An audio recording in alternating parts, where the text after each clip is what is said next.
दिल्ली के जंतर मंतर पर प्रतियोगी परीक्षाओं में कथित धांधली और पेपर लीक के खिलाफ प्रदर्शन हुआ। मंच पर थे कॉकरोच जनता पार्टी यानी सीजेपी के संस्थापक अभिजीत दिपके। उन्होंने कहा, कॉकरोच डरते भी नहीं, कभी मरते भी नहीं। लेकिन इस बयान के बाद अब सवाल सिर्फ सरकार पर नहीं बल्कि खुद अभिजीत और उनके आंदोलन पर भी उठ रहे हैं। आखिर कौन है अभिजीत दिपके? बताया जाता है कि वे एक प्रोफेशनल पॉलिटिकल कम्युनिकेशन स्ट्रेटेजिस्ट हैं। वे राजनीतिक डिजिटल कैंपेनिंग की दुनिया का जाना पहचाना नाम रहे हैं और आम आदमी पार्टी यानी आप की सोशल मीडिया टीम के साथ भी काम कर चुके हैं। नमस्कार, मैं प्रेयसी पांडे और आप देख रहे हैं भारत एक्सप्रेस। राजनीतिक नैरेटिव कैसे बनाया जाता है, सोशल मीडिया पर किसी मुद्दे को कैसे ट्रेंड कराया जाता है और युवाओं तक किस तरह पहुंचा जाता है, इसकी बारीक समझ उन्हें है।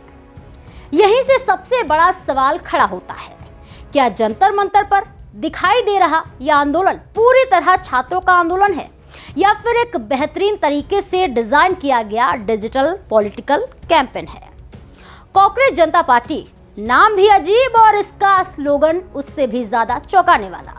सीजेपी की प्राथमिक टैगलाइन है voice of the lazy and unemployed, यानी हिंदी में कहें तो आलसी और बेरोजगारों की आवाज।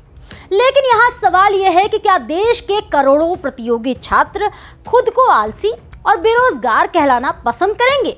जो युवा दिन रात मेहनत करके सरकारी नौकरी की तैयारी कर रहे हैं, जो सालों तक कोचिंग और किताबों में जिंदगी खपा देते हैं, क्या उनकी पहचान यही है? क्या ये टैगलाइन युवाओं के संघर्ष का सम्मान करती है या फिर उनके दर्द का मजाक बनाती है?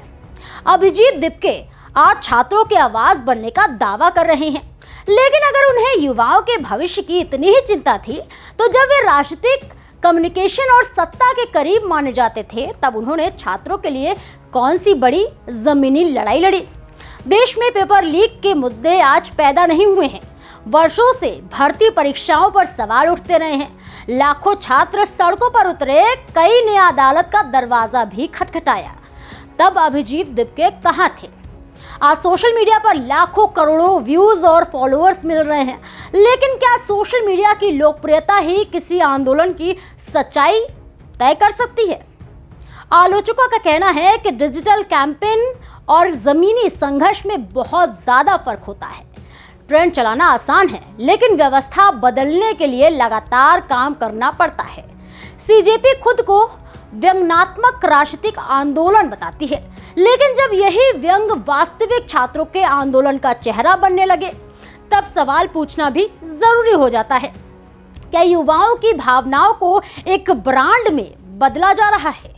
क्या बेरोजगारी और परीक्षा विवाद जैसे गंभीर मुद्दों को सोशल मीडिया कंटेंट की तरह पेश किया जा रहा है? सबसे बड़ी बात, अगर कोई व्यक्ति खुद को छात्रों का प्रतिनिधि बताता है तो जनता को ये जानने का अधिकार है कि उसका अब तक का सामाजिक योगदान क्या रहा है। क्या उसने कोई राष्ट्रीय छात्र अभियान चलाया?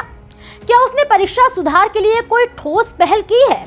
या फिर ये पूरी सक्रियता तब शुरू हुई जब सोशल मीडिया पर एक नया प्लेटफॉर्म तेजी से लोकप्रिय होने लगा?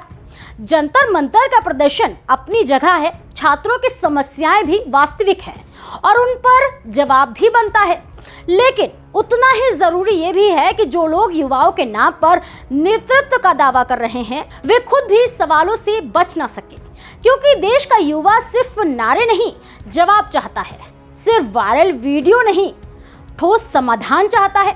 और जो खुद को उसकी आवाज बता रहे हैं उनसे ये पूछना गलत नहीं होगा कि अगर इतनी चिंता पहले भी थी तो वो चिंता जमीनी काम में क्यों नहीं दिखाई दी? अब फैसला जनता और देश के युवाओं को करना है कि कॉकरोच जनता पार्टी वास्तव में उनकी आवाज है या फिर सोशल मीडिया के दौर का एक नया राजनीतिक प्रयोग। इस खबर को लेकर आपकी क्या राय है? हमें कमेंट सेक्शन में जरूर शेयर करें और ऐसे ही और भी देश दुनिया की तमाम खबरों को देखने के लिए जुड़े रहिए हमारे साथ भारत एक्सप्रेस पर।